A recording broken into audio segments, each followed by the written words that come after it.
Good evening, everyone. Thank you all for joining us for this special conversation around the connections between public lands and climate change. My name is Chris Hill. I'm the CEO of the Conservation Lands Foundation. Just a little bit about myself, born and raised in Washington, D.C. I have a background in law and policy and grassroots, and I'm a lover of the outdoors. I love fly fishing. I love being with my dog, Sammy. And I'm coming to you all from Southeast Alaska, a little tiny town called Haines, and it's really great to be with you all today. For those of you who don't know, the Conservation Lands Foundation represents a broad, nonpartisan, really grassroots community, network community of leaders all across the West who are solely focused on restoring, protecting, and preserving public lands that are managed by the Bureau of Land Management. The BLM is our largest land management, our largest public lands manager, managing over 245 million acres across our country. And that is larger than the Forest Service. It's almost 3 times as large as the Park Service. And when I think about these lands, I think about the lands that are sort of beyond and in between our parks. So these are lands that are critical for habitat. They're wildlife corridors. They're important and have really sacred and importance to our tribal nations. And they're places where we like to get out and hunt and fish and recreate and be out on the land. 15% of the land that the BLM manages is under conservation and is protected. And so we do this work by working with over 80 community-led land conservation organizations across the West. And this is really our secret sauce. These are the folks who are in the communities working every day to save these lands, protect the lands, and restore them for future generations. So today's conversation brings together 2 really urgent but interconnected challenges that we're seeing: protecting public lands, saving more nature, and addressing the climate crisis. Can you all hear me back there okay? Okay, great. And so as you all know, we depend on nature for a lot of things. For the food we eat, the water we drink. Nature keeps us physically and mentally healthy. It powers our economy. It connects us in times of crisis and brings us together as a nation. However, nature is in steep decline. And we are already seeing this across the country. We're seeing more and more violent storms. We're seeing more and more natural disasters, and these disasters are devastating the lands and putting people at risk and putting communities at risk. And, you know, when we think about public lands as being an essential piece to these new realities, you know, we're here during Climate Week, and so a lot of the talk is around how do we move to clean energy, right? How do we get off of fossil fuels, curtail our fossil fuel usage, and move to clean energy? The other part of that is how do we save more nature? When we save more nature, we save critical habitat. We save the habitat for biodiversity. We save looking at clean water and clean air. And so that is a lot of what the conversation today is going to be about. And I am excited, and I think that you guys are going to be excited too, of this panel of folks that I have here today. So one of the, and I'll go back to this, one of the cool things about this panel. But first, you know, I think there's like, yeah, okay, Chris, we all know there's a climate crisis. We know why it's important to save more nature. But the political realities that we are in are pretty steep and pretty devastating. And I would say to you, yes, I absolutely agree with you on that. However, when we look at study after study, we see that protecting nature and protecting public lands is as nonpartisan of an issue as it comes. And that's really important, and we saw that really rise to the top of our community in this last fight in Congress around saving public lands and keeping public lands in public hands around the reconciliation fight. A lot of those folks who used their voice are here on the panel today. So that's why I'm super excited about this panel. I think we will do some introductions first, and then we'll get into some questions that I have for the panel, and then we'll turn it over to you all for any questions that you all have. So first, I'm going to start with the lovely Representative Stansbury. All right. Well, good evening, everyone. I am Melanie Stansbury, and I am deeply proud and humbled every day to represent New Mexico's 1st Congressional District in Congress. But first and foremost, I am always and will forever be a conservation nerd. I started my career as a science educator at the New Mexico Museum of Natural History, working in middle schools and high schools across the state, and then worked in interdisciplinary science and water management, and then somehow found myself in this crazy world of politics, serving first in the state legislature and now in Congress. And just for context, I was the person elected in this special election to take the seat after Deb Haaland became our nation's first Indigenous cabinet secretary. And so I walk in some fierce and amazing shoes. And our governor also held this seat at one time, and she's one of the most progressive conservation governors in the country. But I've worked in water resources my entire life. So the fight for conservation for our lands and for our waters, not just our public lands, but also our tribal lands, our sacred lands, and the other lands that are so important to our culture are near and dear to my career and the work that I do every single day on Capitol Hill. Hi, I'm Caroline Gleich. I am a Patagonia snow ambassador. So I specialize in ski mountaineering, which means I climb up mountains and then I ski down them. So growing up, I really struggled a lot actually as a teenager with depression and anxiety. And I found a really powerful sense of hope and healing from spending time in Utah, is where I'm from, Utah's public lands. And climbing mountains gave my life so much purpose and meaning. So I've testified to the House and to the Senate. I've climbed some of the highest mountains in Utah and around the world, including Cho'oyu, which is the 6th highest peak in the world. And in 2019, I successfully climbed Mount Everest. And then last year, I ran for United States Senate in Utah. Sadly, did not win my race, but I really believe in encouraging civic engagement, citizen activism, and really the power of all of us that we all have in using our voices to change policy and to protect our public lands. Ryan Callaghan, nowhere near as impressive as the two to my right. I'm just thankful to be here. Montana kid. I love public lands. I've lived on them and worked on them and earned a living on public lands and helped create and grow a outdoor hunting brand called First Light. And then now am the VP of Conservation, which is a title I made up for this big brand called MeatEater. And we produce a lot of outdoor content. And it's fishing and hunting and culinary and conservation. And I would do my darndest to not let any sort of content that has to do with culinary or fishing or hunting go out the door without also including conservation. A fantastic writer of ours, Alex Tiltney, is in the front row. He is a conservation-minded fool as well.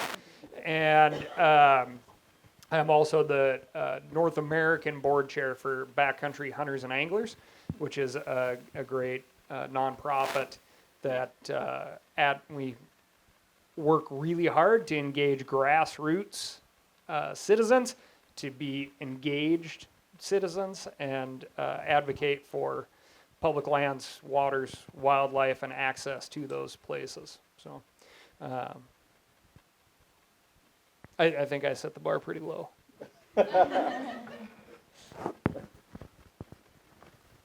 Before I introduce myself, I'm going to ask you to learn a word. So if you can repeat after me, Quetzanishi. So when I go motion to you, you will say that word. Carleton Suna Kenapke. Elakwa. So my name is Carleton Bowekaty. I'm from the Zuni tribe from New Mexico. I work for Bears Ears Partnership as their policy director. What I said to you was, how is your evening? And you responded, happily. Getsanishi is Zuni for happily. And it doesn't matter where you are, what your state of mind is. Maybe you may be feeling low in your regular life, but if somebody comes up to you and says, hi, how are you? You'll respond happily. It doesn't matter how you actually feel or not. You're saying that because our paths have crossed. For whatever reason, our paths have crossed, and now you are in my path, and we will discuss, and something will come of it, even if it's just our presence. So I am a U.S. Army veteran, did 3 tours of combat in Iraq. Joined by my lovely wife, Janice. She's been with me for 23 years. She is the principal of the Shiwitsana Elementary School. And what Shiwitsana means Zuni little, and because you say the first, so like Little Zuni Elementary School. So our kids go there. She probably has a good 90% of our tribal children going through her system, learning the exact same language that we're teaching, or that I just taught you. And they say their morning prayer every morning. It's really cute in Zuni. And they also say the Pledge of Allegiance in the Zuni language.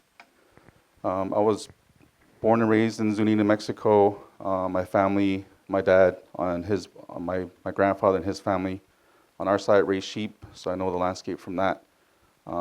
Looking for birds, other species that we need for our ways of life, to continue our spiritual health, if you will, requires us to have access to public lands and access to birds, plants, minerals, a whole conglomerate of things that allow us to grow spiritually. So as a combat veteran, I came back and felt disconnected, but my connections to places like Bears Ears National Monument, Chaco Canyon, brought me back to a sort of centering. And the knowledge I gained from my knowledge holders, from my elders and from my peers even sometimes, made me appreciate what it is to be Zuni and how much it made me, I guess, a better person and a better parent to my kids. So when I look at this effort and protecting it, it's really for a continuation of a way of life that's very unique.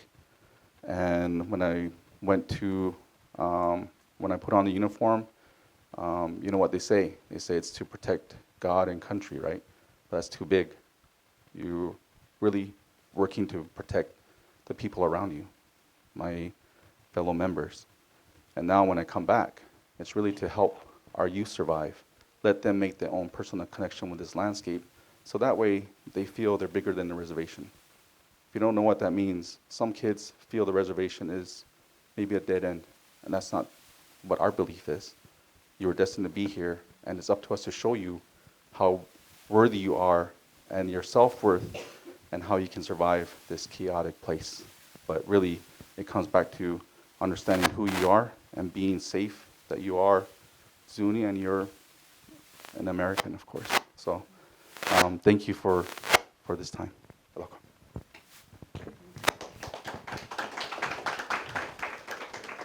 Thank you all, and thanks for the introduction. So I'm going to start with you, Congresswoman. Why is protecting public land so vital for maintaining a healthy, livable planet? And are there examples in your home state where there are areas that are critical for climate protection? Well, I mean, I'll just start by saying, I think if we have a room full of folks at a Patagonia, I can assume that most of you think climate change is real and preserving our public lands is important.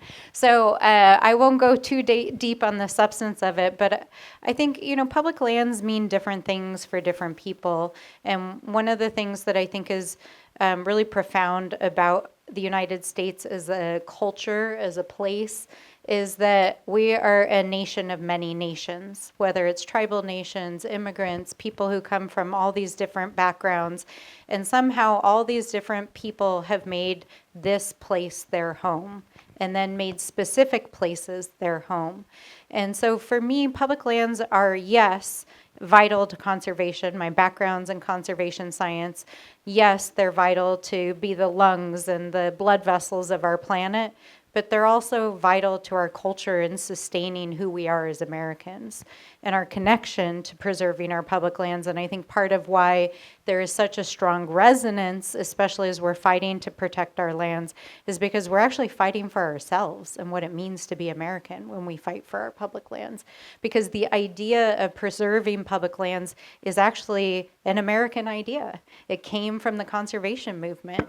It came from the cultures that informed the idea that we shouldn't just industrialize and pave over everything that is in our path and try to make money off of it. It's from the First Nations who've lived here since time immemorial. And so in New Mexico, we have such an incredible mix of different lands. It's hard to say that one is more important than the other, but certainly there are places that are important for wildlife habitat as corridors, but also as cultural sites, as places that people have prayed and used, and that continue to be places that our communities visit and collect medicines and conduct prayers on. And so all of those places are just absolutely essential to protect. Thank you very much. I want to move to Ryan and Carleton. So there's a lot of things happening out there in the administration, in Congress, and so forth. So can y'all walk us through the current political fights that we're seeing right now, and talk about the opportunities that you've seen, and then I would also love to hear some of the strategies that you've seen rise up from the communities in those fights as well. And maybe I'll start with you, Ryan. It's very simple. That's why I'm Okay. starting with you. Yes, I'm going to roll back to front, I guess. I think there's a lot of opportunities. Oftentimes, historically, when we see very divisive terms of office, we get to a point where the only thing people can agree on are these nonpartisan things, which are public lands and conservation topics, especially when we run into midterms and re-elections, and these elected folks, with all due respect, go, oh my God, I got to show people that I'm actually working up here. So they want to get things done, and there's this awesome middle ground, which is our public lands and conservation work. And there's something there that they can actually move forward, so there's opportunity. That is very, very much a possibility here.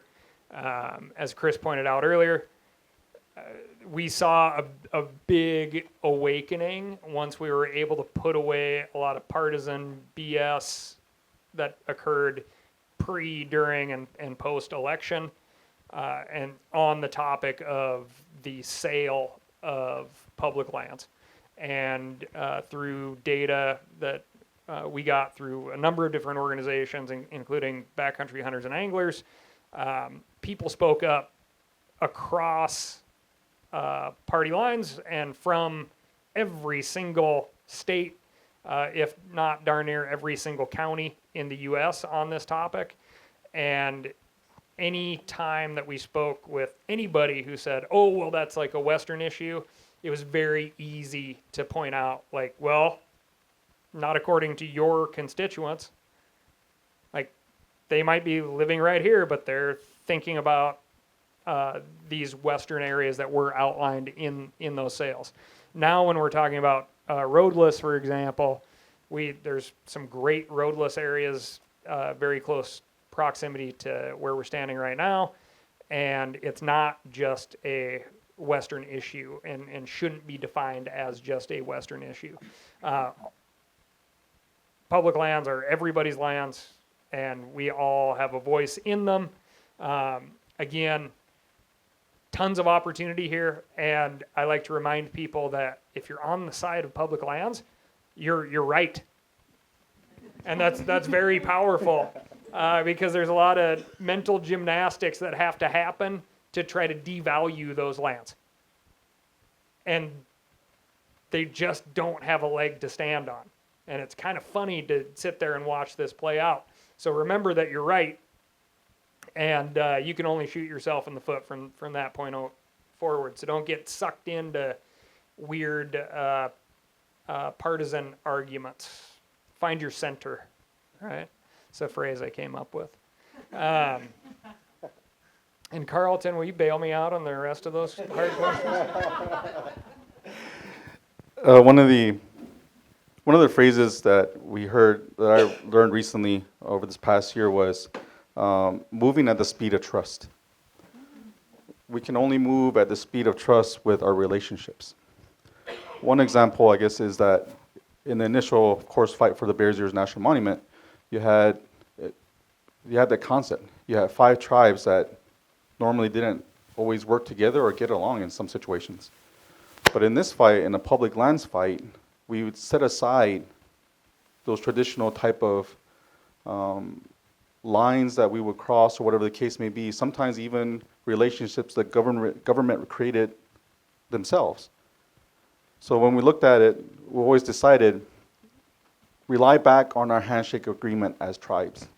As tribal leaders, we looked at each other and we said we were going to work on this regardless of what the issue is, regardless of what the obstacles may be.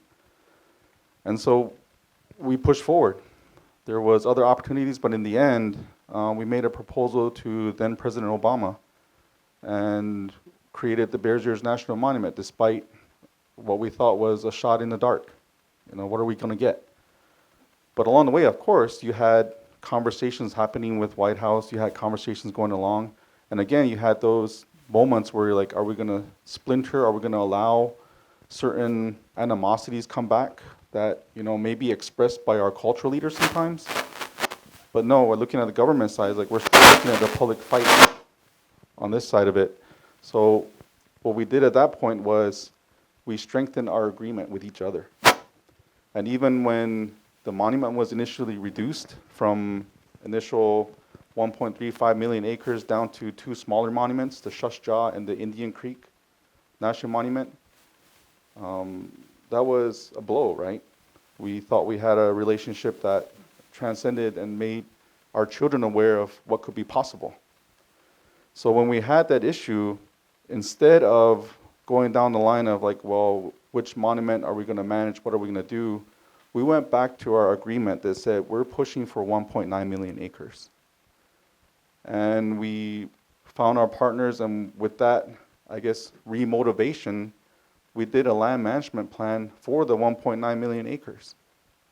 So eventually, I try to tell my tribal youth this, is that you sometimes have to be patient. But being patient doesn't mean not doing anything. Being patient means preparing your mind, preparing your body, preparing your spirit for that eventuality when something happens. So that way, when the moment comes, you're not scrambling, you're not trying to find out what to do, you know what to do because you've been patiently waiting for that moment. And so when we had that turnaround from 2 different monuments, created a land management framework, and then eventually when it got renominated and reestablished as a monument, it actually became bigger, right? 1.36 million acres.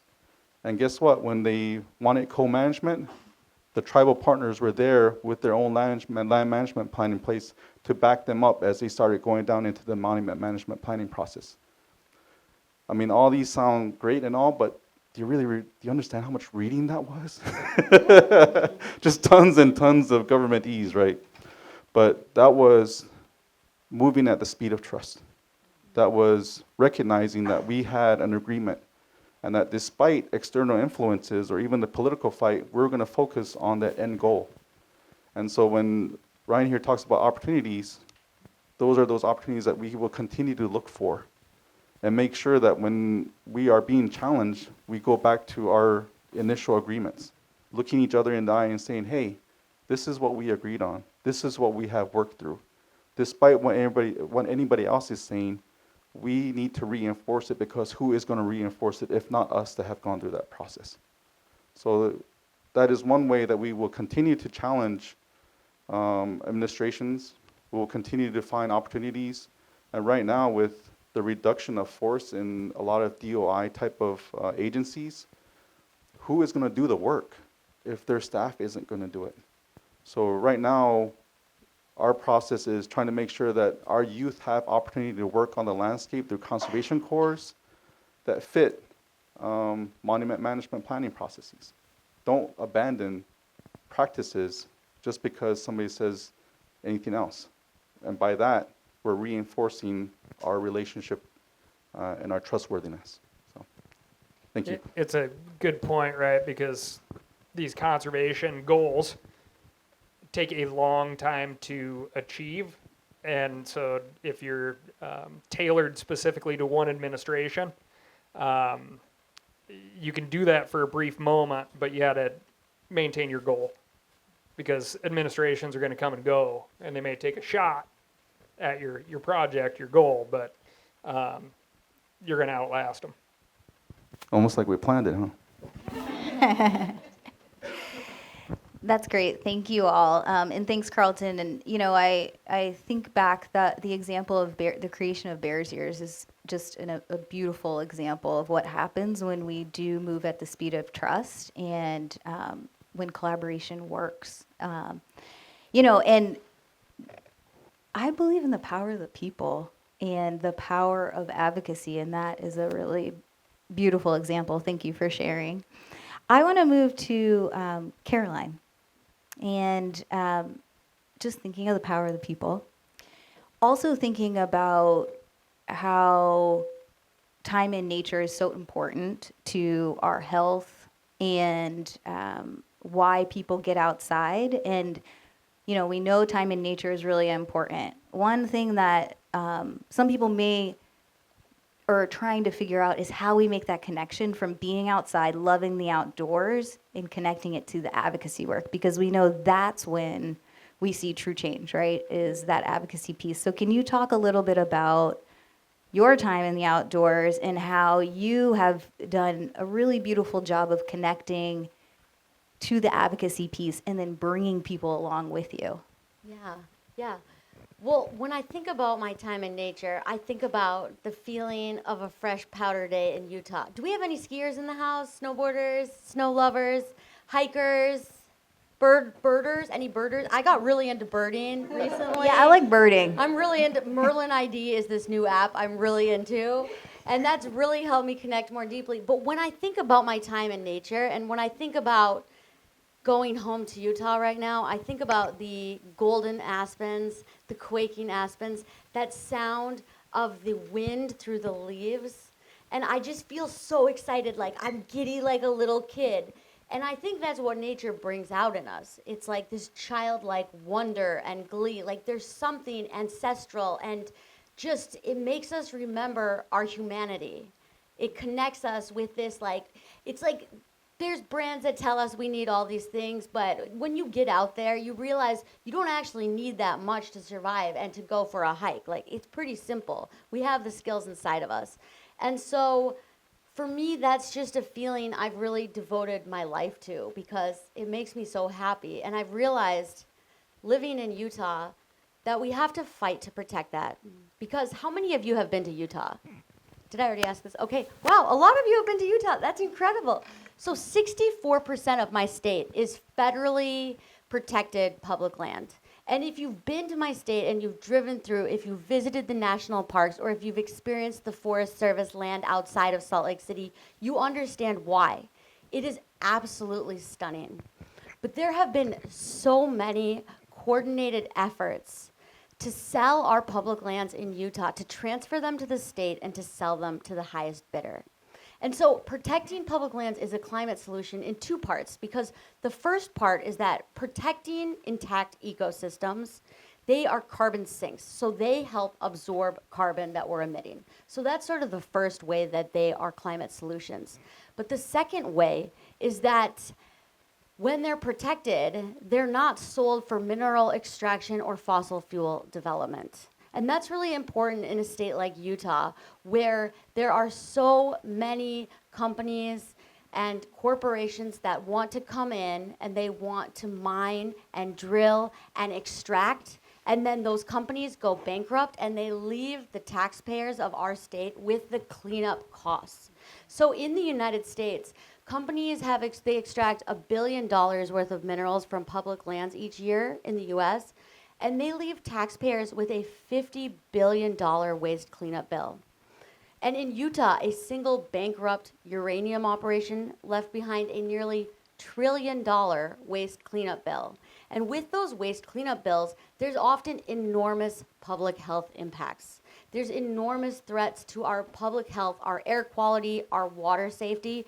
I mean, where I live in Park City, we are still dealing with the ramifications of silver mining that happened in the 1800s, with the pollution of our water from the toxic tailing piles. And across our state, we see these companies go bankrupt after they've mined and drilled and extracted to burn fossil fuels that continue to increase the heating of our planet and pollute our air. And so that, I think, is a really important part, is like, yeah, we need to protect the intact ecosystems for recreation, for wildlife, for carbon sinks, but also so that they're not sold to the highest bidder, so that these corporations can line their pockets with the sale of our public lands. And so I wanted to go back to what one of the things you guys said, and that is the power of coalition building. And one of the things that's really helped me in my personal work as an activist, and then that's helped us kind of grow the movement, it's like the first step is just kind of finding an advocacy buddy, you know, like who's the person you came here with tonight, and who's the buddy that you can continue to show up and speak up with, who's someone you can call when there's a call to action and you need to show up to a public hearing, write your members of Congress. Like, I think it starts on that personal level by that relationship building. Maybe it even starts by just inviting someone to come and go for a run or go birding with you. Like, first step is inviting someone in. Next step is doing that advocacy component. And then I think what's really helped us is the coalitions between tribal leaders, between hunters and anglers, between the outdoor recreation community, between snow sports lovers and nonprofits and elected officials, and building those coalitions and finding that unity and coming together and continuing to have those conversations. Having that unified voice is going to really help us take this movement to the next level. So just this panel tonight, like, we have such an awesome group of people, and I'm so excited, you know, just to keep making those phone calls and to keep seeing how we can bring more people in so we have that resiliency for when the next big battle is here, which sadly, it won't be long. That's absolutely right. Next It's week. probably next Tomorrow. Okay, so Caroline, you talked about a little bit about making those phone calls, right? And I'm sure you all have seen time and time again on Patagonia's website or, you know, Conservation Lands Foundation's website, Backcountry Hunters and Anglers, call your representatives, send your letters in. There's postcards in the back. We have an expert on the panel. Congresswoman, do those matter? Yes, they do. And do you want me to talk a little bit more about broader advocacy? So, you know, I started my career, as I said, in the sciences, and when I was in graduate school, I had the opportunity to come to Washington, D.C. for a month, and it was the first time I met elected officials and realized how accessible real human elected officials are. And I think the vast majority of people don't realize that you can literally walk into any Congress member's office and ask to speak to somebody. Did you know that? You can literally walk into any congressional office and say, you can ask to speak for the congressperson. They may not be there, but it's especially impactful if you're a constituent. If you're from the hometown of the elected official, if you come in a coalition, especially a broad coalition that is bipartisan and represents different people, phone calls do matter. But of course, in this day and age, many of our elected officials are ignoring phone calls. But I want to answer it in a little bit more of a systematic way, because people ask me all the time, does it matter? Does my voice matter? And first of all, it does. I can tell you that if your voice didn't matter, then we would not have been able to kill the public land sale out of the big ugly bill that passed a few months ago. Woo. And I can tell you unequivocally that your advocacy worked, because there were 5 Republican members of Congress who came out publicly and said in a public statement that they could not vote for that in the bill. And that only happened because of the mass phone calls and organizing and social media and the showing up that the public did. And I asked one of those 5 colleagues on the House floor, because we have opportunities to talk quietly, I said, thank you so much for your advocacy. And he said, well, I had to because they wouldn't stop calling my office. So do the calls matter? Yes, the calls matter. Keep calling. But I think this was a particularly unique campaign in a world where we're being dominated by a crazy, out-of-control administration that seems to have such little regard for normal process, normal communication, rule of law, so many things. And I think another piece of the advocacy that was tremendously impactful in this particular fight was the social media advocacy, because we now have the capacity for any person who has access to the internet and a device to go on social media and tell a story.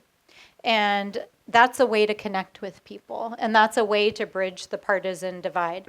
So I wrote down a few notes about advocacy that I'll just share with you about how to be an effective advocate.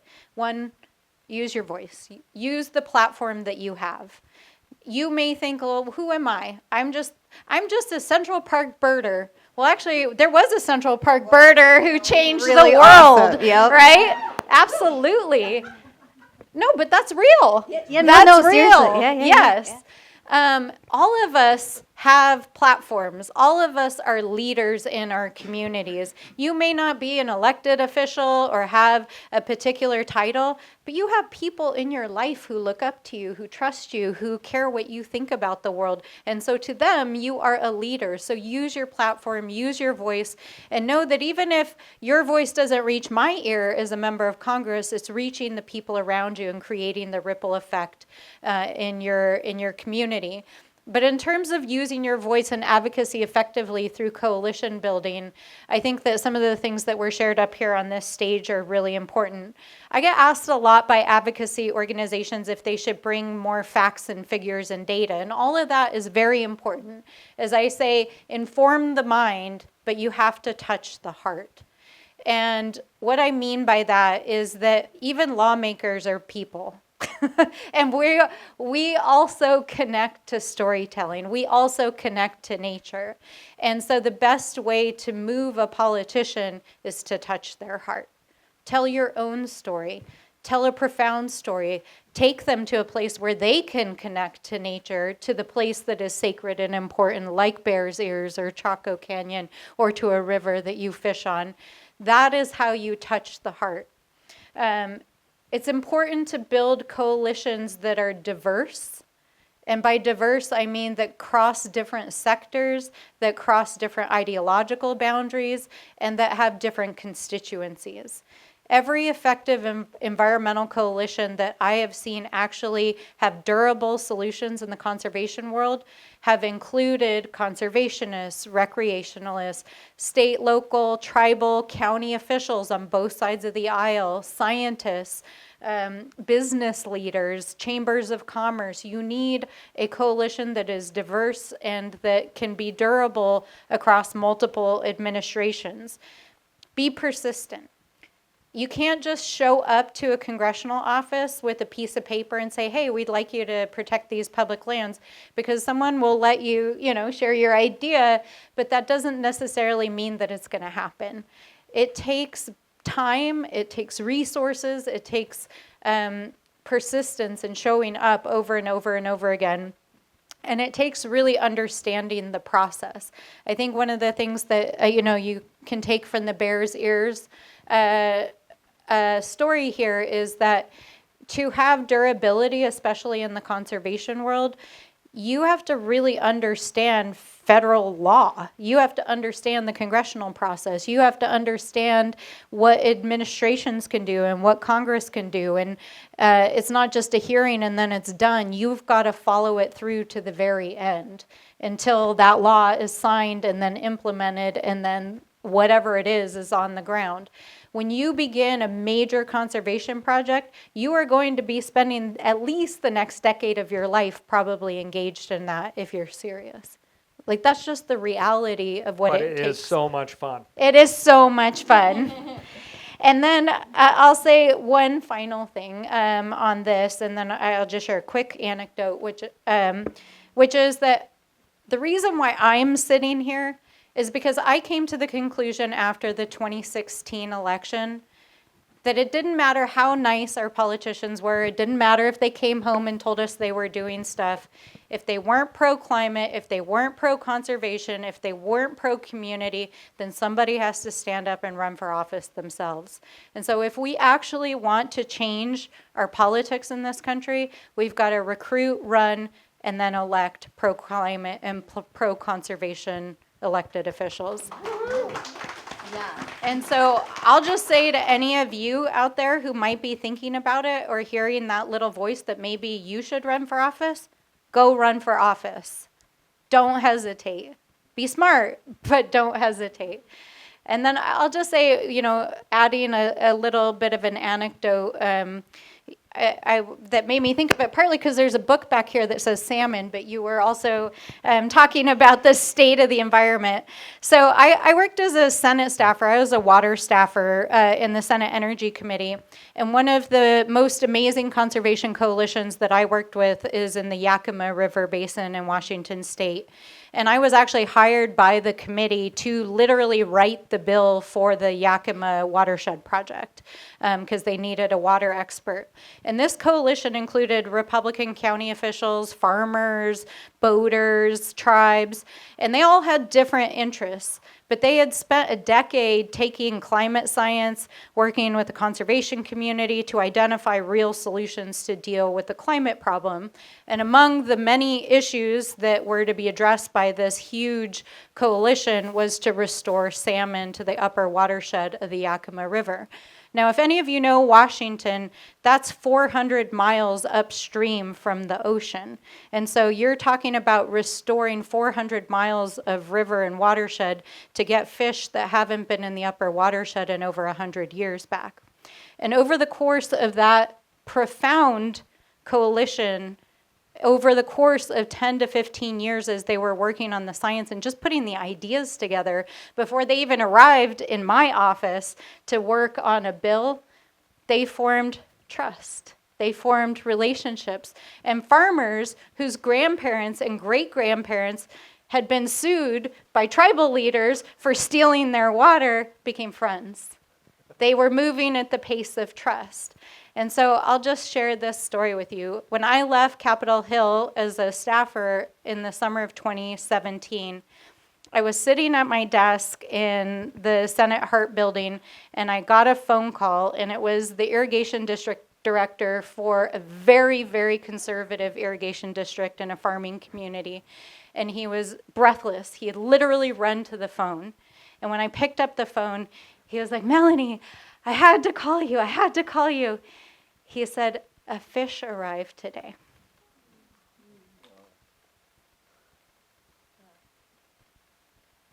Over the course of that 10-year relationship, even though we hadn't gotten the bill across the finish line, there was just a little bit of water left in the irrigation ditch for the rest of the season. And he got a phone call from someone asking if they would try to put the water back into the stream. And this is a stream that had been dry for over 100 years. And so the irrigation district, the farmers pooled their money and literally went to a Home Depot and built a culvert and a siphon with 10 grand they put together, and they put the water from the ditch back into the stream. And one little salmon found its way 400 miles from the ocean back home. That is what happens when you build profound and durable coalitions. And I'll tell you, we eventually passed that bill, and it's still to this day the gold standard for watershed restoration, but it wasn't the bill that actually made the conservation possible. It was the coalition that did it, and the work that they invested in each other and on the ground. And so as you're thinking about the special places that you want to protect, those are the kinds of coalitions that you have to build.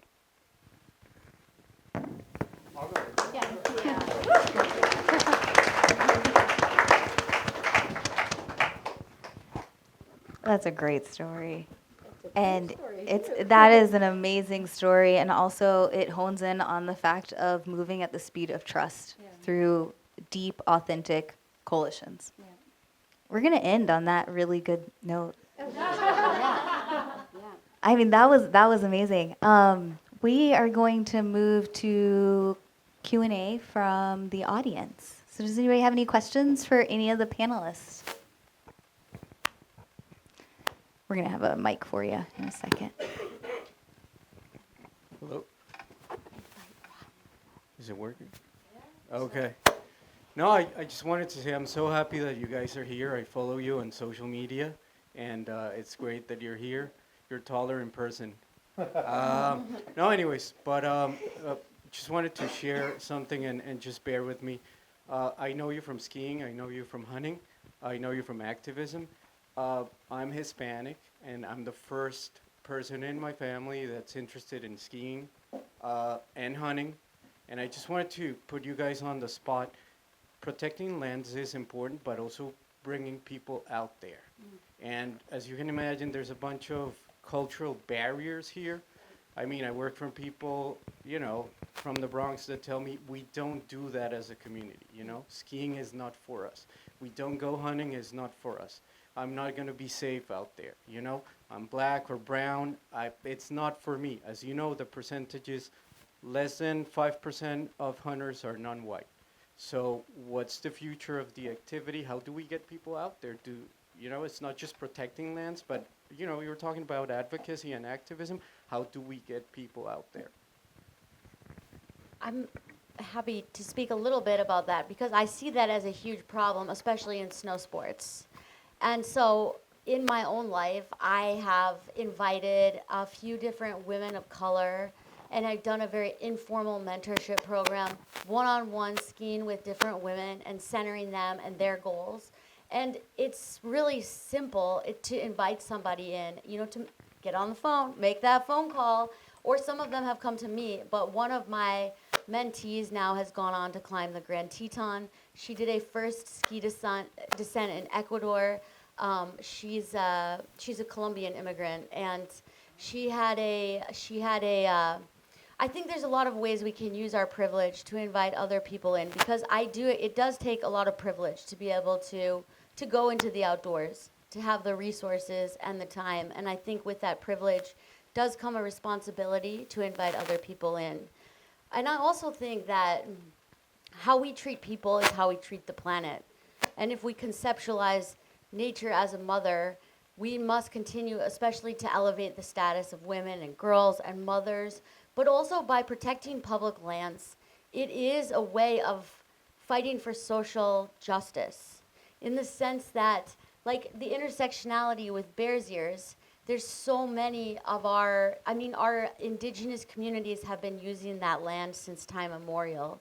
And it is this unifying thing that brings us all together. But I agree with you, we need to be doing more to bring more people in and to support those organizations that are also doing that, like Latino Outdoors or Outdoor Afro. There's a number of different organizations. And so that's another great resource, I think, for people that want to get involved, but they're not sure what is that first step to take, is like reading through federal policy and trying to navigate some of this stuff can be really complex. But by getting involved with a local environmental nonprofit, it can help. They can kind of be your guide and your mentor as well. And so Patagonia has a great tool on their website. They have this thing called Patagonia Action Works, where you can find a local environmental grassroots nonprofit to get involved with. And you type in your zip code, and then you find one in your area. And so they can help kind of be a guide for you to figure out when to show up, when to speak up. But yeah, there's a lot of other orgs that are doing great work to bring more people into the outdoors. And before we ask people to do like a cleanup or to be advocates, we need to make sure that they've had the opportunity to experience the joy and wonder of time outdoors. Oh boy, hunting is a move at the speed of trust thing. It's slow growth, and I think for many reasons that it should be slow. You know, it's a high responsibility, high risk situation in a lot of ways, and that makes it tough to onboard lots of people at the same time. And I can point to like lots of data from like our hunter ed programs and continued hunter programs across the country where you just see like a lot of drop off. And so that one-on-one mentorship is so important, and it's hard to find. There's so many cultural aspects involved. Like, I mean, I love going down to Sonora, Mexico, and hunting down there. And I'll tell you, that's like the situation flipped, right? It's like less than 5% of the hunters down there are white. And the hunting culture is very, very food-based, and it's fantastic. I mean, I feel like I'm going back to Montana in the, early 1800s. It's wonderful. And that's like my most successful way of bringing people into hunting culture. Call it like venison diplomacy. Just feed them, right? Carleton and I were talking about eating mountain lions before everybody got here. They're delicious. And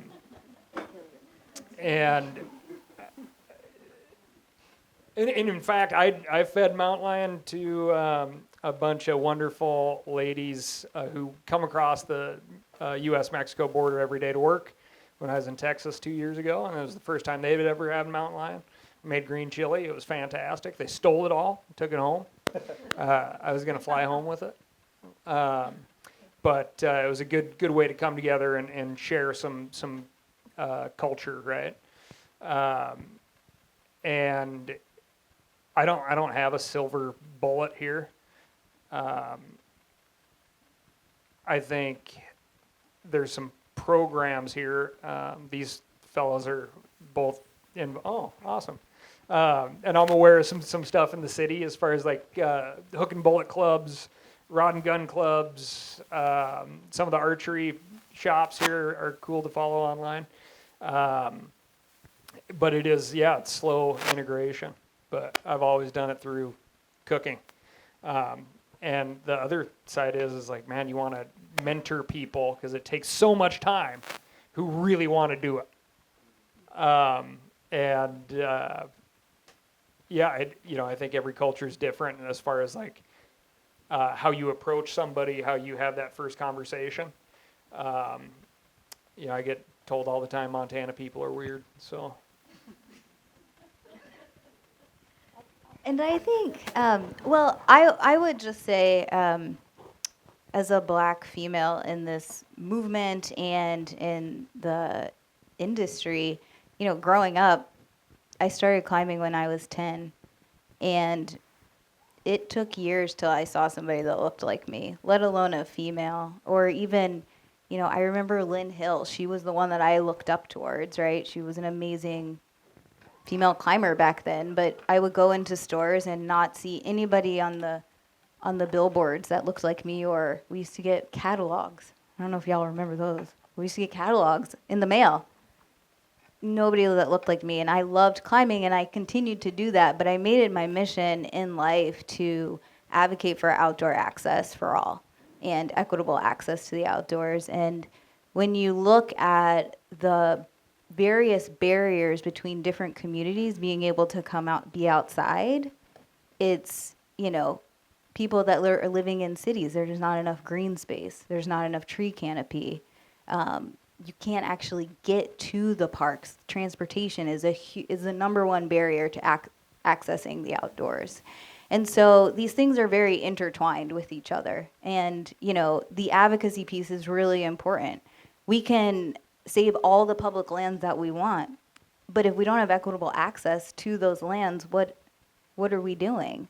And so I think, being able to think about and be in community about how we're saving these lands, okay, how are people accessing them? what does that look like? Is it equitable to the communities around?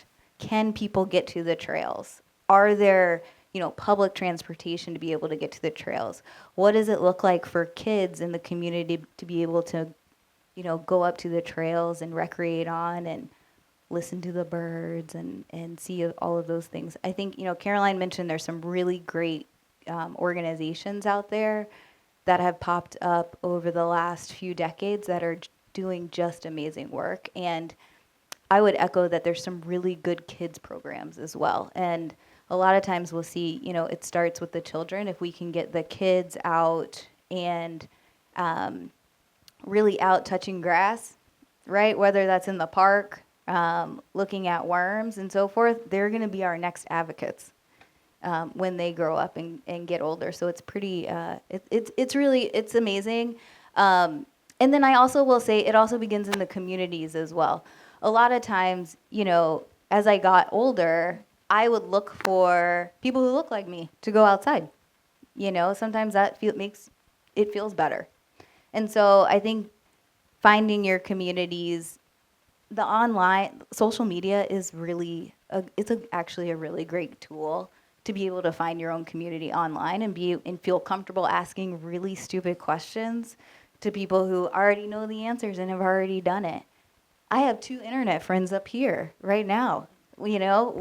Caroline and I think we started chatting like in 2020, 2020. Yeah. This is our first time meeting in person. Same with Cal. So, it does start with that community piece, but a lot of it is the advocacy side as well. I would just add, a good portion of it is just awareness and safety. You don't want to be a burden to anybody else. That's the biggest thing. If you're going out, be safe, make sure you're responsible, and be prepared, for anything.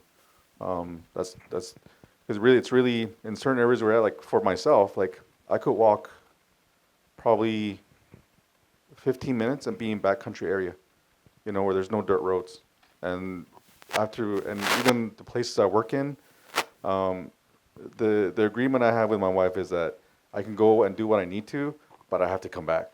So when I'm out on the landscape myself, I'm trying to make sure like I don't take unnecessary risks. I don't jump off or do any scrambles that like, oh yeah, I could do that when I was 20. Like, but you're not 20 anymore. You're not going up that thing.